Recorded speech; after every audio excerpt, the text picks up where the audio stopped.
সবাইকে স্বাগতম আমাদের আরো একটি এডুকেশনাল টেকনিক্যাল অ্যানালাইসিস ভিডিওতে। আশা করি সবাই ভালো আছেন এবং ভালো থাকার চেষ্টা করছেন। আমরা গত বেশ কিছুদিন যাবৎ দেখতে পাচ্ছিলাম যে মার্কেট কখনো পজিটিভ হওয়ার চেষ্টা করছে এবং কখনো স্ট্রাগল করছে। বাট গত ২ দিনে আমরা যে জিনিসটা দেখতে পেলাম, মার্কেটের খুব ভালো রকমের একটা কারেকশন হয়ে আল্টিমেটলি ৫,০০০ ইন্ডেক্সের দিকে আ চলে আসার একটা সম্ভাবনা আমরা দেখতে পাচ্ছি। আসলে এখন চলতেছে ৫,১০৫। সো ৫,০০০ ইন্ডেক্সে চলে আসার যে সম্ভাবনা সেটা বলা যায় মোটামুটি নিশ্চিত। যেটা আমরা ৫,৫০০ আ এর উপরে যখন ইন্ডেক্স ছিল তখন থেকেই মোটামুটিভাবে এনালাইসিস করে একটা ধারণা পাচ্ছিলাম যে আ মার্কেট যদি ৫,৫০০ এর উপরে ধরে রাখতে না পারে তাহলে ৫,০০০ এর ইন্ডেক্সের দিকে চলে আসার সম্ভাবনাটা আস্তে, আস্তে জোরালো হবে। এবং আমরা দেখতে পেলাম বিভিন্ন রকমের কারণে আ সেটা আমাদের ম্যাক্রো ইকোনমিক, সেটা আমাদের আ দেশের অন্যান্য অর্থনৈতিক অবস্থা, ডলারের রিজার্ভ, পলিটিক্যাল সিচুয়েশন, বাজেট সবকিছুকে কেন্দ্র করে এবং ইনঅ্যাক্টিভ বিভিন্ন গ্রুপ বা আমাদের ইনভেস্টররা বিভিন্নভাবে আ স্টাক হয়ে যাওয়া সবকিছু মিলিয়ে আ বাজার পরিস্থিতি আসলে খুবই নাজুক একটা অবস্থায় আছে। এখন এই নাজুক অবস্থা থেকে আমাদেরকে আ সারভাইভ করতে হবে। এই নাজুক অবস্থা থেকে বের হয়ে আমাদেরকে আ প্রফিট মেকিং এর দিকে আ আসলে চেষ্টা করতে হবে। যেটা হয়তোবা খুব টাফ হবে। এখন থেকে শুরু করে নিয়ে আপকামিং ডে গুলোতে অনেক বেশি টাফ হবে। তার মানে এই নয় যে এটা একেবারে ইম্পসিবল একটা ব্যাপার বা টাস্ক। বাট সেটার জন্যে যেই জিনিসটা করতে হবে যে ঠান্ডা মাথায় অল্প, অল্প করে অথবা খুবই স্লোলি আপনাকে এই জিনিসগুলোকে অ্যাডপ্ট করে নিতে হবে। আমি চাইলে এখানে আপনাদের কাছে আ আমেরিকান যে মার্কেট, আ সেই মার্কেট, তারপর জাপানিজ যে নিক্কি স্টক এক্সচেঞ্জ, সেটার রেফারেন্স দিতে পারি বা সেইগুলোর আপস অ্যান্ড ডাউন গুলো দেখাতে পারি এবং কোরিলেশন আম আছে বিভিন্ন রকমের ফ্যাক্টরের সাথে সেগুলো দেখাতে পারি। বাট সেটা আ আসলে দেখিয়ে তেমন একটা বেনিফিটেড হওয়ার মতো তেমন কিছু নাই। বিকজ আ আমরা তো আমাদের বাংলাদেশের মার্কেট নিয়ে আছি। এইটা খুবই ছোট একটা মার্কেট এবং এইখানে খুব দ্রুতই অনেক কিছুই চেঞ্জ হয়ে যায়। সো আমি এইটাতেই থাকতেছি এবং এইটা দিয়েই আপনাদেরকে আসলে অনেক কিছু আ দেখানোর বা শিখানোর একটা ইচ্ছা রাখি বলেই আম সময়ের ব্যবধানে আমি এই ভিডিওগুলো আপলোড করি। আশা করি আপনারা এক্সারসাইজ করবেন, প্র্যাকটিস করবেন এবং আস্তে, আস্তে সেই জিনিসগুলো জানবেন। আজকের যে বিষয়গুলো আমরা শিখব সেটা হচ্ছে যে long term forecasting. Long term forecasting আপনার অবশ্যই, অবশ্যই রাখতে হবে। সেটা কোন স্টকের ব্যাপারে হোক, সেটা মার্কেটের ব্যাপারে হোক আপনাকে রাখতেই হবে। Long term long term forecasting আপনি মার্কেটের ব্যাপারে ওভারঅল ১ম এ রাখবেন। তারপরে হচ্ছে সেটার সঙ্গে রিলেটেড স্টক গুলো রাখবেন। অর্থাৎ আপনি যেই স্টক গুলোকে লং টার্ম এ চিন্তা ভাবনা করছেন আ যে ভালো হতে পারে, সেগুলো মার্কেটের সঙ্গে কতটুকু আ পারফর্ম করছে। অর্থাৎ আ আ কতটুকু এটার সঙ্গে কোরিলেটেড, অর্থাৎ মার্কেট আপ অ্যান্ড ডাউন এর সঙ্গে ওই স্টকের আপ অ্যান্ড ডাউন কতটুকু রিলেটেড সেই জিনিসগুলো আপনারা খুঁজে বের করবেন। এটা একটা উম মেজার করার মতো একটা আ অপশন আছে। সেটাকে আ আপনারা দেখতে পারেন অনেকে চাইলে। আমাদের আমার স্টক ডট কম এবং stocknow.com এই ২ টা ওয়েবসাইটেই আ ওই অপশন গুলো দেয়া আছে। আপনারা নিজেরা একটু সেগুলো খোঁজাখুঁজি করে নিবেন। তো আমরা এখন চলে যাব যে লং টার্ম ফরকাস্টিং অর্থাৎ লং টার্ম মার্কেটের সিনারিও কি হতে পারে সেইটা একটু আপনাদেরকে শিখানোর চেষ্টা করব। যেকোনো মার্কেট যখন লং টার্মে ভালো হয় তখন ছোটখাটো আপস অ্যান্ড ডাউন থাকলেও আল্টিমেটলি আপনি যখন শেয়ার হোল্ড করবেন তখন এটা আল্টিমেটলি আপনাকে গেইন এনে দিবে। ঠিক একইভাবে যখন লং টার্মে কোনো মার্কেট খারাপ থাকবে এরকম আপনি ধারণা পাবেন বা বুঝতে পারবেন তখন লং টার্মে যখন আপনি কোন স্টক ধরে রাখবেন, হোল্ডিং এ রাখবেন, আপনার ইনভেস্টমেন্ট কে দীর্ঘায়িত করবেন, তখন আপনার প্রফিট কমে যাওয়া, লসে পরিণত হওয়া, লস বেড়ে যাওয়া এই ব্যাপারগুলো ঘটার চান্স আছে। তো আমরা সেই জিনিসটা একটু দেখার চেষ্টা করব।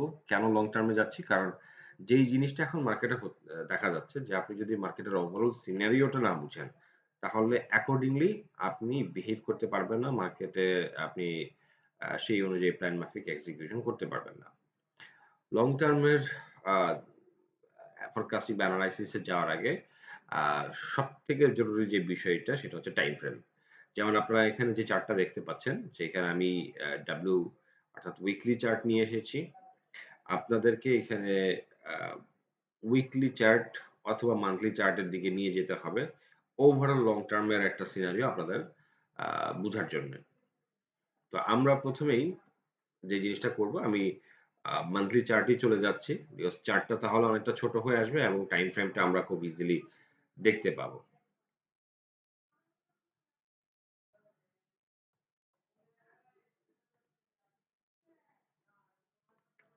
আমরা একটা জিনিস একটু দেখার চেষ্টা করব যে লং টার্ম চার্টে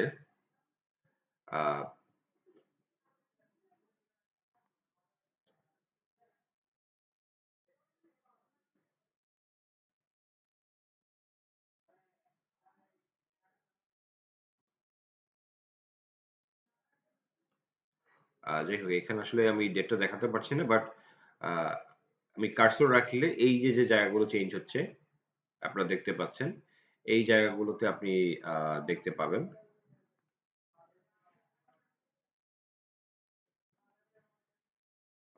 আমি একটু দেখি এখানে কোনো কিছু দেখানো সম্ভবপর হয় কিনা।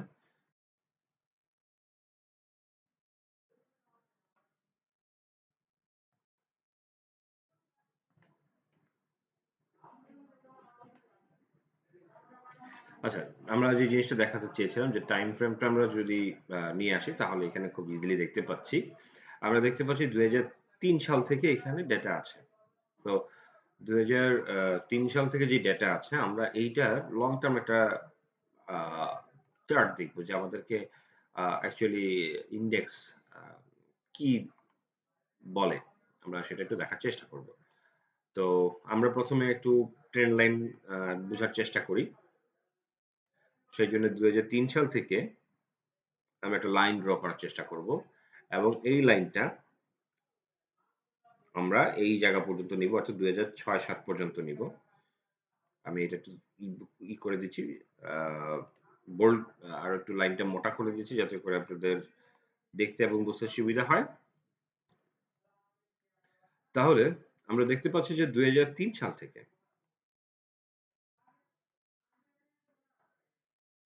আম হুম, ২০০৩ সাল থেকে এবং ২০০৬-৭ এর দিকে আমরা ২ টা বটম পাই এবং এই ২ টা বটমকে আমরা এই পর্যন্ত ড্র করলাম। তারপরে এই লাইনটাকে এক্সটেন্ড করলাম এবং দেখা গেল যে এই এক্সটেন্ড লাইনটা ২০১৯ সালের শেষের দিকে এবং ২০ সালের শুরুর দিকে যে কোভিড এর সময় যে আমাদের মার্কেটের একটা কারেকশন হয়েছিল সে এই জায়গায় সাপোর্টটা পেয়েছিল। তাহলে লং টার্ম যে ফরকাস্টিং মার্কেটের সেটা আমরা দেখতে পাচ্ছি যদি আমাদের ট্রেন্ড লাইন সাপোর্টের কথা বলি যেটা কখনোই ব্রেক করে নাই সাপোর্ট হিসেবে কাজ করেছে তাহলে আমরা দেখতে পাচ্ছি যে সেই ট্রেন্ড লাইনের সাপোর্ট জোন এইখানে ২০০৩ এবং ২০০৭ সালের যদি আমরা ৬ এবং ৬ সালের যদি বটম দুটাকে এক্সটেন্ড করি তাহলে ২০২০ সালে এসে সেই এক্সটেনশনে সাপোর্ট পেয়েছে এবং সেটা হচ্ছিল ৩৬০০ বা ৩৫০০ ইন্ডেক্সের কাছাকাছি। তাহলে আমরা এখনো শিওরলি বলতে পারছি না বাট যেই জিনিসটা আমাদের এইখানে প্রতীয়মান হতে পারে বা ভবিষ্যতে দেখা যেতে পারে সেটা হচ্ছে যে আমাদের এই যে মার্কেটের যে একটা কারেকশন হচ্ছে ৭,৪০০ পয়েন্ট থেকে টানা কারেকশন এখানে কোনো আপওয়ার্ড মুভমেন্ট তো নেই বরং কোনো ব্রেকআউট বা কোনো বুলিশ রিভার্সাল তেমন কোনো কিছু এখানে ওভারঅল দেখা যাচ্ছে না এবং যে জিনিসটা আমাদের এখানে ইন্ডিকেট করছে সেটা হচ্ছে যে ২০১৯-২০ সালে যেখানে সাপোর্ট পেয়েছিল এই এক্সটেন্ডেড লাইনে এইবার কি সেইখানে সাপোর্ট পাবে কি পাবে না সেইটা একটা কনফিউশনের জায়গা বা সেইটা একটা দেখার জায়গা হিসেবে তৈরি হয়েছে। অর্থাৎ মার্কেট কি এই পর্যন্ত ড্রপ ডাউন করবে কিনা যেটা এখনো কনফার্ম নয়। বাট এই যে ট্রেন্ড লাইন সাপোর্ট সেইটা কি এই পর্যন্ত ডাউন হয়ে আমি যদি এইটার রেঞ্জটা বের করার চেষ্টা করি, এখানে কত কত রেঞ্জ শো করছে, তাহলে দেখা যাচ্ছে এটা মোটামুটি, আমি যদি কালারটা চেঞ্জ করে দেই, আমি একটু এই কালার করে দিলাম, পিঙ্ক কালার করে দিলাম, অর্থাৎ 4500 ইন্ডেক্সের কথা, পয়েন্টের কথা এখানে শো করছে। অর্থাৎ আমাদের যদি trend line long term forecasting আমরা নিয়ে আসি, তাহলে 4500 ইন্ডেক্সের একটা সাপোর্ট আছে অ্যাকর্ডিং টু ট্রেন্ড লাইন, সেইটা কিন্তু আমরা এখানে চার্টের মাধ্যমে দেখতে পাচ্ছি। এখন আমার প্রশ্ন হলো যে আমরা যারা অ্যানালাইসিস করি বা আমরা যারা আপনাদেরকে শিখাচ্ছি, এখন একটা কোশ্চেন থাকতে পারে যে এটা এখানে যে নেমে যাবে, এটা কি কোনো কনফার্মেশন আছে বা এটা কি কোনোভাবে কনফার্ম করা যায়? উত্তর হচ্ছে যে না, এটা এখানে কনফার্ম করা যাচ্ছে না, যায় না, এবং এরকম কোনো কনফার্মেশন আপাতত নেই। বিকজ এইখানে আরো অনেকগুলো ফ্যাক্টর আছে যেগুলো কাজ করলে এই পর্যন্ত ইন্ডেক্স নাও নামতে পারে। আমরা আরো একটা লাইন এখানে ড্র করব এবং দেখার চেষ্টা করব যে আমরা যে লাইনটা টেনেছি এখানে লং টার্ম ফরকাস্টিং এর জন্য, এটা ভ্যালিড কোনো লাইন কিনা বা এইটা অ্যাকচুয়ালি এভাবে কাজ করে কিনা। আচ্ছা, আমরা যদি টপ লাইনগুলোকে অ্যাড করি, তাহলে দেখতেই পাচ্ছি যে আমাদের টপ লাইনগুলো যেই রেজিস্ট্যান্স জোন ক্রিয়েট করেছে, আপনারা দেখতেই পাচ্ছেন যে 2005 সালের টপ, 2009 সালের টপ, অ্যাকচুয়ালি 2008 সালের টপ, এবং এটা হচ্ছে 2015 সালের। অর্থাৎ এইটা এবং এইটা, এই দুইটার এক্সটেন্ডেড যে লাইন, অর্থাৎ এই লাইনটা আমরা যদি কন্টিনিউ করতে দিই, তাহলে দেখা যাচ্ছে 2015 সালে একবার এখান থেকে মার্কেট পড়েছে, 2018 সালে মার্কেট পড়েছে, এবং 2022 সালেও মার্কেট পড়েছে। সো এইটা একটা ভ্যালিড রেজিস্ট্যান্স লাইন এবং ভেরি স্ট্রং রেজিস্ট্যান্স লাইন, যেটা পরপর তিনবার ট্রাই করেছে 2010 সালের কারেকশনের পরে, এবং এই তিনবারের কোনোবারই সফল হতে পারে নাই। তাহলে আমরা দেখতে পাচ্ছি যে লং টার্ম মার্কেট ফরকাস্টিং এর ক্ষেত্রে আপনার যদি একটা ধারণার দরকার হয়, তাহলে দেখতে পাচ্ছি যে এই যে যে সাপোর্ট এবং রেজিস্ট্যান্স জোন, সেইটা কিন্তু ভ্যালিড এবং খুবই স্ট্রং। এইটা না ব্রেক করে নিচের দিকে নামতে পেরেছে, না ব্রেক করে উপরের দিকে যেতে পেরেছে, অর্থাৎ কোনো জায়গায় কোনো রকমের ব্রেকআউট দেখা যায় নাই, বরং এই যে যে জোনটা, সেটাকে কি করছে, অনার করছে, অর্থাৎ সেটাকে ভ্যালিড করে করে আপনার যত টাইম যাচ্ছে তত এটাকে ভ্যালিড করে করে সে আগাচ্ছে। এখন আমরা আরো একটা বিষয় এখানে বোঝার চেষ্টা করব যে আমাদের ফাইন্ডিংস গুলো আরেকটু অ্যাকিউরেসি যদি থাকে বা সেটা আমরা একটু ফাইন্ড আউট করার চেষ্টা করব। আমরা এই যে মাঝখানের ছোট ছোট যে ওয়েভ গুলা, আমরা এইগুলা এই ডট গুলোকে একটু কানেক্ট করব এবং এটা কালারটাকে আমরা চেঞ্জ করে দিয়ে ফরসে আমরা এটা গ্রিন লাইন করে দিলাম। তাহলে আমরা এখন একটু দেখার চেষ্টা করব যে 2009 সালের বটম, আমি এটার কালারটা একটু চেঞ্জ করে দিচ্ছি, চেঞ্জ করে দিয়ে আমি এটাকে পার্পল কালার করে দিই বা হোয়াইট কালারই করে দিই। সো 2009 সালের যে বটম, 2013 সালের বটম, 2014 সালের বটম, 2016 সালের বটম, সবগুলো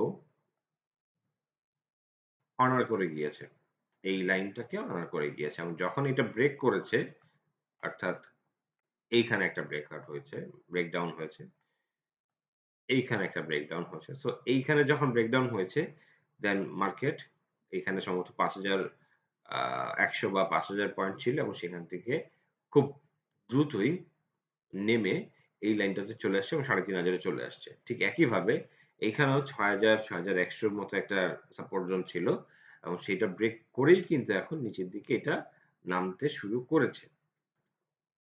তাহলে আমরা দেখতে পেলাম যে যখনই এটা 6100 বা 6000 ইন্ডেক্সে ধরে রাখতে পারেনি, তখনই মোটামুটি একটা আ ডাউনওয়ার্ড যে bearish কনফার্মেশন ছিল, সেটা পাওয়া গিয়েছে এবং সেটা কিন্তু কন্টিনিউয়াসলি কন্টিনিউ করছে। মানে ডাউন ট্রেন্ডটা কন্টিনিউ করছে। এই ধরনের সিচুয়েশন গুলোতে আপনার প্যানিক করে কোনো লাভ হবে না। এই ধরনের সিচুয়েশন গুলোতে আপনি হট হেডেড হয়ে কোনো ডিসিশন মেক করলে লাভ হবে না। এই ধরনের সিচুয়েশন গুলোতে আপনি যত বেশি ডিসিশন মেক করবেন, আপনার যদি প্রিভিয়াস রেকর্ড গুলো এরকম হয় যে আপনার ভুল হচ্ছে, তাহলে যত বেশি ডিসিশন নেবেন তত বেশি ভুল করার পার্সেন্টেজ বাড়তে থাকবে। আহ, যে জিনিসটা এখানে করা উচিত সেটা হচ্ছে যে আপনার ঠান্ডা মাথায় একটা লং টার্ম প্ল্যানিং করে অল্প অল্প করে আগানো, অথবা সময় নিয়ে নিয়ে আগানো, খুব ঘন ঘন ফ্রিকোয়েন্ট কোনো কিছু না করা। তাহলে আপনি আপনার পোর্টফোলিওকে সেভ করতে পারবেন, ইকুইটিকে রক্ষা করতে পারবেন এবং আস্তে আস্তে রিগেইন করতে পারবেন। এখন আমাদের কথা হচ্ছে যে এখানে আমরা সাপোর্ট দেখলাম, রেজিস্ট্যান্স দেখলাম, মিডল ব্যান্ডের সাপোর্ট রেজিস্ট্যান্স ব্রেকডাউন ব্রেকআউট হলে কি হয় সেটা দেখলাম। এখন আমরা দেখব যে আরেকটু কনফার্মেশন এখানে নিয়ে আসা যায় কিনা। আমরা এবারে আরো কিছু জিনিস একটু দেখার চেষ্টা করব। আমরা এবার একটা জিনিস দেখার চেষ্টা করব, সেটা হচ্ছে যে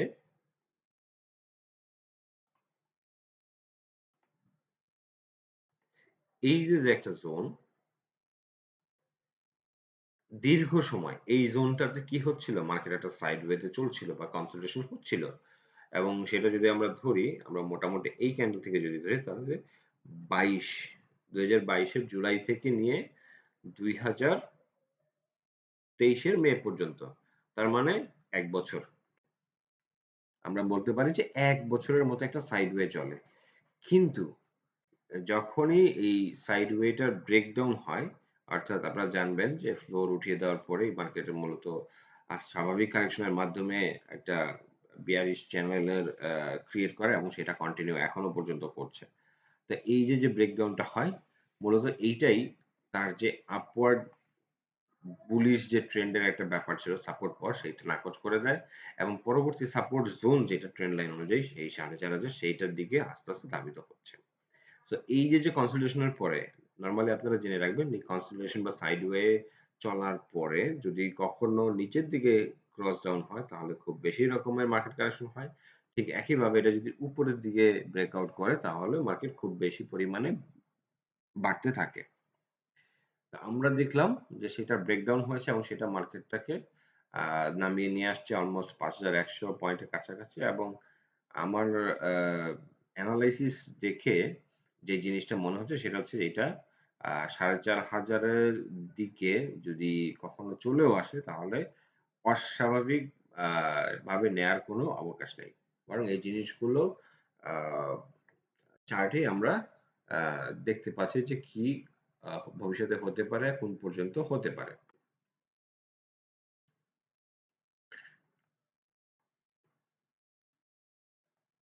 এবারে আমরা একটু দেখার চেষ্টা করব ম্যাকডির অবস্থা।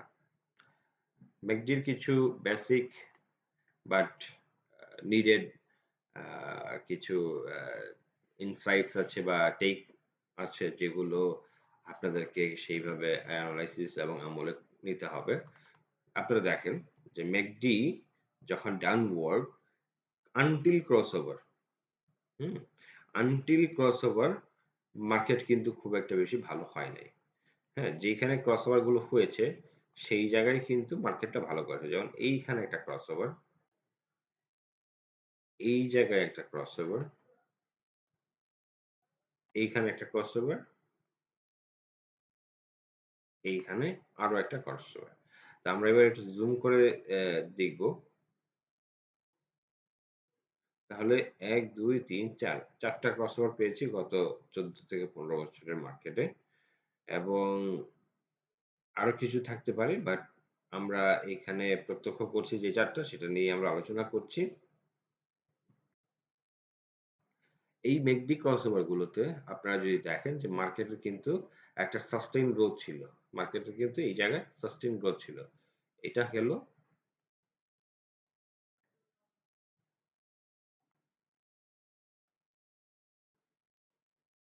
আমরা সেই জায়গাগুলোকে মার্ক আউট করে মার্কিং করে দিচ্ছি যাতে করে আপনাদের দেখতে অসুবিধা না হয়। তো এই যে ম্যাকডি ক্রসওভার গুলো হয়েছিল এবং মার্কেট সাস্টেইন করেছিল, সেই জায়গাগুলোতে দেখলাম মার্কেট সাস্টেইন করার পরে কিন্তু মার্কেটে একটা মুভমেন্ট এসেছে। সো এই মুহূর্তে যে জিনিসটা দেখা যাচ্ছে যে মার্কেটের সাপোর্ট তো নেই। আর সেই সঙ্গে ম্যাকডির অবস্থাও শোচনীয় এবং ম্যাকডি কিন্তু ডাউনওয়ার্ড। সো আপনারা আরেকবার একটু দেখেন যে ম্যাকডি কিন্তু ডাউনওয়ার্ড, এবং এই ডাউনওয়ার্ড এখান থেকে যে এই যে ক্রসিং আসতেও আরো বেশ কয়েকটা মাস লেগে যাবে, কারণ এটা হচ্ছে মান্থলি চার্ট, যার জন্য এটাতে আসলে সময় লেগে যাবে এবং লেন্দি একটা প্রসেস হবে।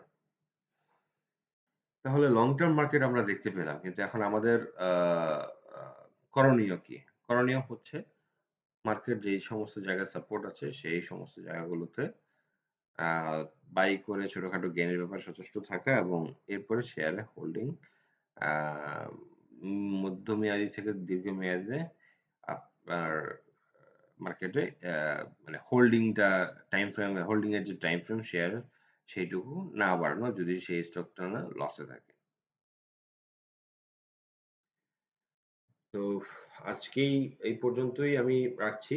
আপনাদেরকে একটা জিনিস দেখানোর চেষ্টা করলাম কিভাবে long term market find out করতে হয়, মার্কেটের ওভারঅল ট্রেন্ড লাইন বের করতে হয়, এবং কি আপনাদেরকে ইনসাইটস বা চার্ট আপনাদেরকে শো করছে সেই জিনিসগুলো জানানোর চেষ্টা করলাম। Hope for the best. আশা করি সবাই ভালো থাকবেন। আসসালামু আলাইকুম।